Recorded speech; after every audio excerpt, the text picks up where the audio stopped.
Ever feel a sense of survivor's guilt? Survivor's guilt? Yeah, like almost like, you know, a lot of rappers when they make it out the hood and they're able to, you know, achieve success, and then they go back to the hood and they see the remaining 99% of their neighbors kind of still going through what they went through before. There's almost like an imposter syndrome or survivor's guilt where you're like, why is it me? Like, why? How was I able to escape, but like these guys might not ever escape? No, I don't feel like that. Well, first of all, I don't feel like I've made it yet. Like I'm still going. Like I'm still like on a mission, right? Like I've come a really long way, but I'm not where I want to be. So I don't look at myself as like out the hood. Like, not that I ever grew up in the hood, but like a completed story. Like you're yeah, still in the I'm story. still in it. Like there's still chapters to be written. Like, you know, I'm still pushing hard. But let's say like talking to friends who have relapsed, or I get a lot of people reaching out to me that are in active addiction because they hear me share my story openly, and they want to talk to me. And then when I talk to them and they open up and I basically share them like what it would take or what I took for me, I don't think, you know, everybody, I don't know, like really wants it. They like the idea of it, right? So it's like, not to sound callous, it's more like, if you're willing to go to any lengths, they teach us in recovery to say that, like, if you're willing to go to any lengths, I'm with you. But if you're not, then I have my own recovery to focus on, my own life to worry about, right? So, and like, I would like to see my friends successful and everyone around me, but, you know, I think it has to come really within, right? So, yeah. Are there any celebrities or famous influencers who have underwent drug recovery that have inspired you? Like, I know for me, for example, like Mike Malak or even Matthew Perry before his like unfortunate demise, like these guys would share their experience with addiction and write about it intensely. Are there any celebrities whose testimonies kind of resonated with you? I kind of have a weird attachment to Amy Winehouse because she died when I was in detox. I was like day 4 off of, and this was like detoxing from needles for my first time, really, right? Like, I'm like first time homeless. The first time I'm really, at least I thought was my bottom, 2011, and she died while I was in detox, and I was like, that was crazy, you know? And she had that song, you know, tried to get me to go to rehab, and I said no, right? So it's just like, I was like, that's such a, just that song alone, I think, speaks to addiction and addicts, right? It's like, everybody used to tell me to go to rehab. I'm like, absolutely not, right? So, and then she dies. And she dies from alcohol withdrawal. She didn't even die from drug use. She was trying to get clean, and she dies from alcohol withdrawal, which is super scary. And I'm like withdrawing from IV needles, and I know I'm not gonna die, but I feel like I'm gonna die. And so, yeah, I would say if anybody, it's like I use her as a reminder. It's just like tied to my own personal experiences, you know, in terms of like timing and everything. But in terms of like story that inspired me to get clean, no, I can't say that I have one per se. I did hear a story of Rob Lowe. He used to attend, I don't want to break anonymity, but he used to attend meetings in Toronto, right? And I heard from a couple of people that they were at meetings where he shared at. They said they just blew them away and they thought it was incredible. So I wasn't there, but I really respect that. And like, he had the reputation of being a super party animal, right? And he's like been clean for like 25 years. And just to hear that he was going around the area in Toronto, like during film festivals and stuff, and like sharing his story, I think that's really cool, you know? Even someone like Mac Miller, I feel like that was a recent example. And I think he was in the process of getting sober. He got sober and then kind of relapsed. Yeah, Mac Miller, like, have you read like the texts, his last, right? Yeah, it's when like, he was getting the oxys and stuff. yeah, like his deal, like, I mean, like, that could have been my phone, you know what I mean? I totally identified with that, and it's like crazy to hear like this guy who's like super charismatic and dated Ariana Grande, right? And like, you know, white rapper, like super cool, you know, just like, and I'm reading the text and I'm like, wow, this guy was suffering the exact same way that I was, you know? It's not like this guy's living the life, and here I'm thinking it's like because I'm like a bartender that can't seem to, you know, put together a savings account and find the right girl. No, that just shows you that it's not about that stuff. Yeah, it's he had inside. all the money you need. He had everything: the girls, the money, the fame, right? So, and he died from the exact same, you know, affliction that I had, right? So it's like Philip Seymour Hoffman too, great actor, right? Like great actor. I loved everything he did, and then I hear this guy dies of heroin overdose. Like I didn't even know he was a heroin addict. You know, 20 years clean, and he died when I was a couple years clean. I think it was like 2013 or something. So hearing about these celebrities that died, that I looked up to or really liked from like the similar drug that I was using, that strikes home more than their recovery story. You know? Yeah, it's almost more impactful where it's like, oh shoot, they died from it. And even still, like, just say, like, it's like, I can't believe that guy was doing heroin. Like, I heard a story of this guy, he picked up 50 bags of heroin, and then he ended up overdosing. Like, I can't even imagine buying that amount. Like, you're just like the celebrity, which is another point to say, it's like, I only got clean because I ran out of money, right? That's the only reason I got clean. I'm very glad I'm clean today. I'm very glad I ran out of money. But had I not run out of money, I would have never gotten clean.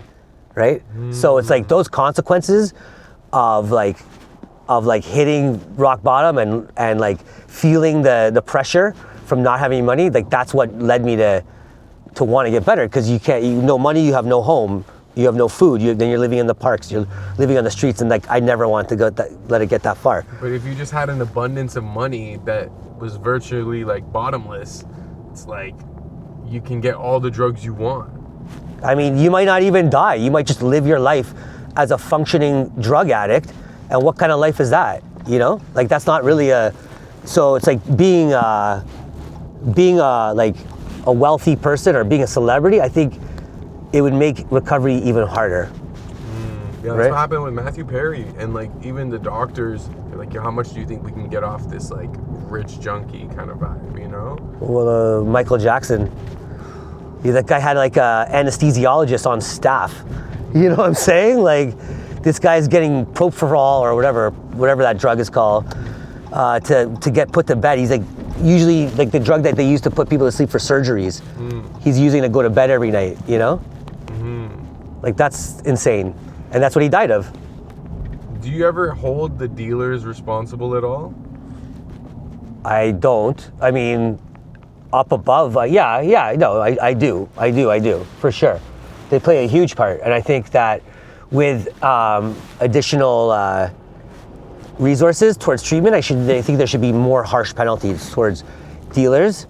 But on a personal level, I had one of my old dealers reach out to me, who actually like follows me on social media now, and he told me that after we stopped communication, he spent time in jail and really reflected on everything, and then sees that I'm doing better. And he asked me if I was mad at him and if I have a resentment against him, and I don't, right? I made my own decisions. Nobody forced me to buy the drugs off of him. So, but I think dealers in a society obviously are partially responsible for everything's going on, right? But they always argue that, well, they're gonna get it from somewhere anyway. Not if nobody has it. Like if nobody sold fentanyl, where would they get it from? Like I told you, I was addicted back in the early 2000s. I could not get heroin. I had all the money I needed to buy it. I could not get it when I wanted it. It was impossible to get. Like I said, you're not going up to somebody and say, can you get me heroin? And even if you are, they're gonna look at you weird and they still can't get it. So now you can get fentanyl. I could go get it first right now if we wanted to. You know what I mean? Easy. So, I don't necessarily agree with that argument.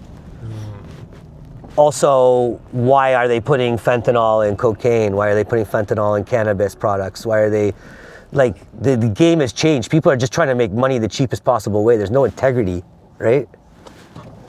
So, I don't know. But people who, like, sell drugs and then judge people for doing drugs, I think those are the worst people on the planet, personally. Part of the reason why I started, like, making non-alcoholic drinks and mocktails and functional mocktails and cannabis cocktails and all that is because I felt hypocritical. I don't judge people for drinking alcohol, but I certainly believe it's like very harmful, and I don't think it contributes very much to society. Like, I can understand in moderation, but so part of the reason I got into it is because I didn't want to be that kind of hypocrite where I'm like, you know, advocating, you know, a non-alcoholic lifestyle, but I'm a bartender selling alcohol. But just unfortunately, where we're at in life these days, I don't really have a choice but to continue selling alcohol until the regulations drop and I can sell cannabis drinks to the public. I'll open up a cafe and do infused muffins and hot chocolates, you know? Mm-hmm. So. Based on what you've told me today and even just my own experience, I think alcohol is probably the ultimate gateway drug. And not just alcohol as a pure like product, but the environments that alcohol creates. I mean, situations, environments. I mean, you have people, again, without judgment, I'm just saying, you go to a nightclub these days and you have people paying $1,000 for like a $100 alcohol bottle, just to show off, right? To me, that's probably the worst investment you can make. You're showing everyone how dumb you are, right? Because it's like, look at me, I just paid 1,000 times more than you did for this bottle, just to like show off in the club. That doesn't make any sense to me, but hey, you know, to each their own. You know, but you're not doing that with drugs. You're not like flashing your big bag of Coke online and be like, I'm gonna do this all tonight, who wants to join me, right? Mm-hmm. So it's like, I don't know, alcohol creates all this like, whatever it is, and I personally don't see what it adds to society. But now you look at painkillers. Painkillers has a place in society, right? There's a place for it. I mean, even cocaine, they use it in dental applications. So I just can't see where alcohol really contributes to society. You know, wine, I guess, if you're a true connoisseur, but again, it's like not going to elevate or enhance your quality of life, right? Mm-hmm. In the long run. What's interesting though is that even in like throughout history, humans have always found a way to make alcohol. Yeah. Even when it's like rudimentary and basic, you know, like moonshine type of vibe. Like, and I don't know, some people used to argue there was some sort of spiritual ecstasy that it could produce, almost like other drugs, you know? Yeah. Yeah, I mean, hey, like to each their own. Like it's very possible. And like people use it to unwind or social events, celebrations. I get it. And I think in moderation, it's completely fine, you know, but just as an impact as a whole on society, I think it's far more harmful than fentanyl. And even though fentanyl is more visible, that's because we don't allow it to exist anywhere else but the parks, but the streets, right? Because we don't want it in our backyard, we don't want it in our homes, we don't want it in our bars. Get it out of here, right? Mm-hmm. So imagine there was like safe supply heroin dispensaries. Do you think like that sold it for cheap? Like, do you think people would buy the tainted, shitty fentanyl that kills them? No, I don't think so. Maybe some, but I really think if they rolled out like government run, like safe supply, you know what I mean? Maybe it's impossible not to do that. I don't know. Maybe there's no such thing as, but I think there's a way to create a safer drug supply, and it's a number of different things that would change where we're at these days, right? A number of different approaches, not just one clear-cut solution. Like it's like I said, it's resources and funding. It's like education and breaking down the stigma.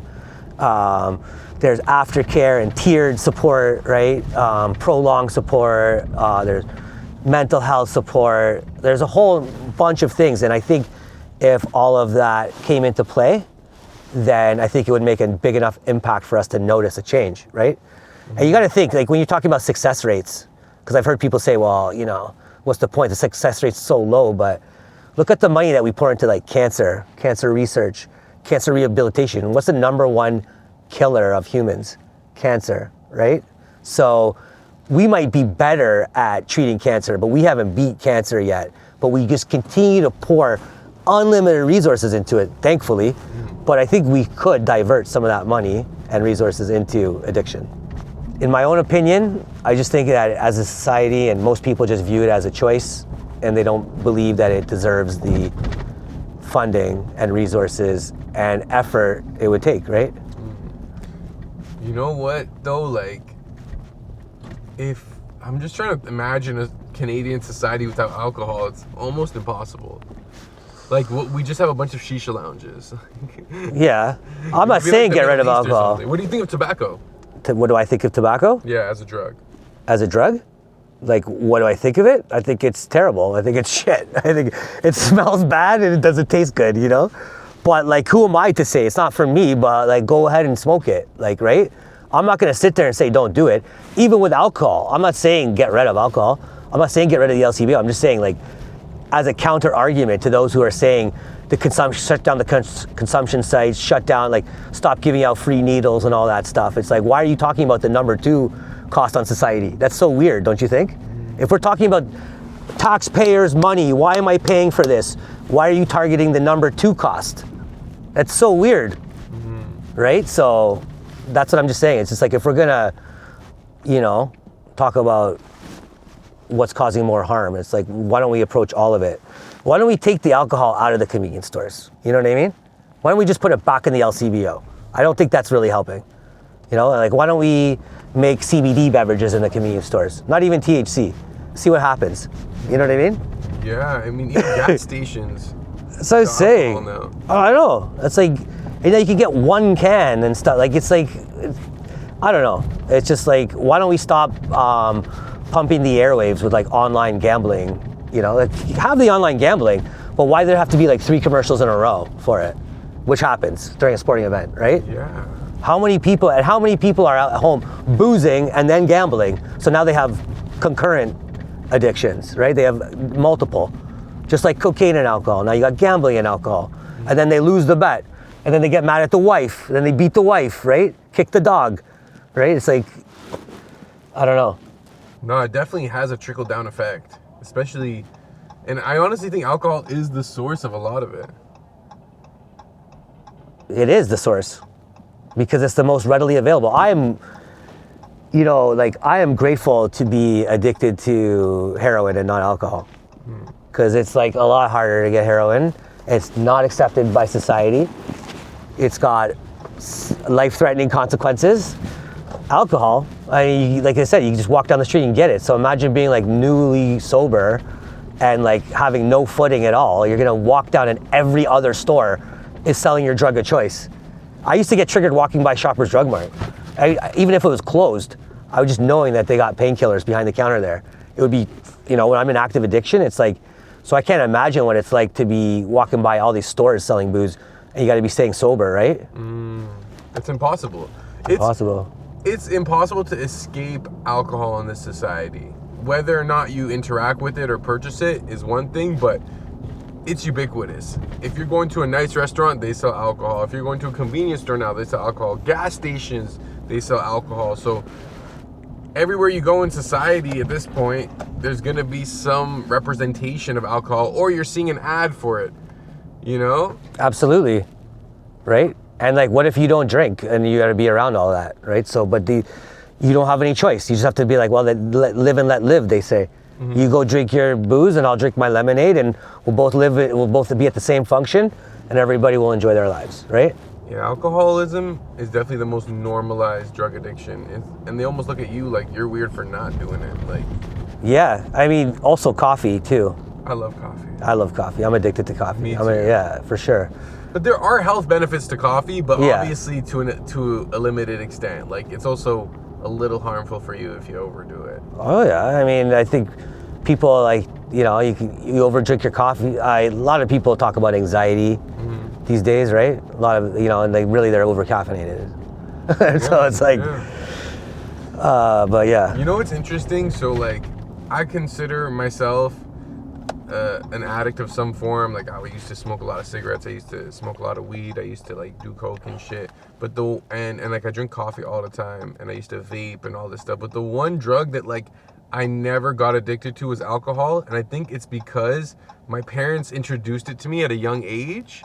So it kind of wasn't that appealing almost. You know what I'm saying? Like, there wasn't this suppression of it. Like, I would see my aunts and my uncles drinking at Christmas or whatever, and like I would have a sip here and there, and I think that introduction kind of, I don't know if it made it less appealing or it just gave me a little more understanding about it, where as I got older, like that's one drug that like I could just never get addicted to. Like I don't like it enough, you know, like You very well could be right. Like I also got introduced to it at a younger age, where I was allowed to have like a sip of wine or like whatever, sip of my dad's beer and all that. And I never really got addicted to alcohol, but I definitely drank alcoholically at times, right? Like normal people don't smash like 15 shots of vodka in a night, right? So, holy shit. well, you know, we've all been there, right? We have, like when you're turning up at a party or Yeah. something and you're getting sloshed, like, you know, all Yeah. rules are off the table. Exactly. So that's what I'm saying. In those moments, I think a lot of people have drank it alcoholically, but I like, you know, Like every day. Like I know some people that need it every day. exactly. You But know? I don't like. We don't get to choose. Like we don't get to choose. We're born with a predisposition to that, right? And it's like you don't wake up one day and be like, "Fuck it, I'm gonna just start drinking every single day." You don't do that. Nobody does that. They have a drink one day and they're like, "That felt good. I'm gonna do it again," right? Like just like all these people suffering, they didn't ask to become heroin addicts. Yeah, they made some choices that made them that, but like they didn't wake up and decide to become that. They just, you know, you have a predisposition to become addicted to certain substances, and if you happen to come across that substance, you're in trouble. But if you recall, like the way I was taught about addicts is like the difference between addicts and like hard users are, once you start, you can't stop as an addict, Do right? you think everyone has the potential or the propensity to be an addict, whether it's to food, entertainment, drugs? Like, do you think there's almost like a spectrum of addiction, or do you think some people are just never addicted to anything?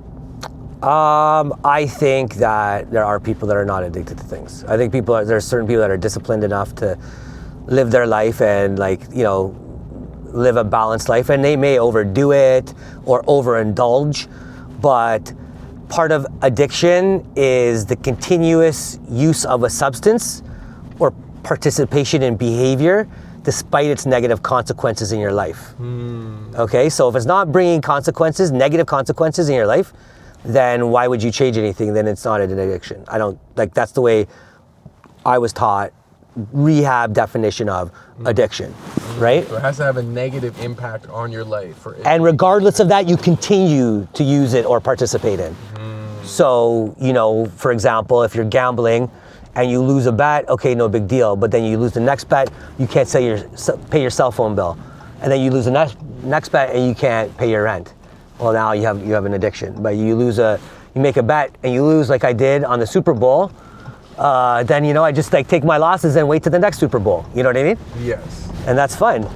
So, you know, I don't think everybody's an addict, and I don't think you get to choose if you're an addict or not. Or some people, it's hereditary. Some people, it's a product of abuse and trauma. You know, like I said, and for myself, I believe it was untreated ADHD that came out. You know, like the drug uses are the symptoms of the underlying something going on, and it's not the same for everyone.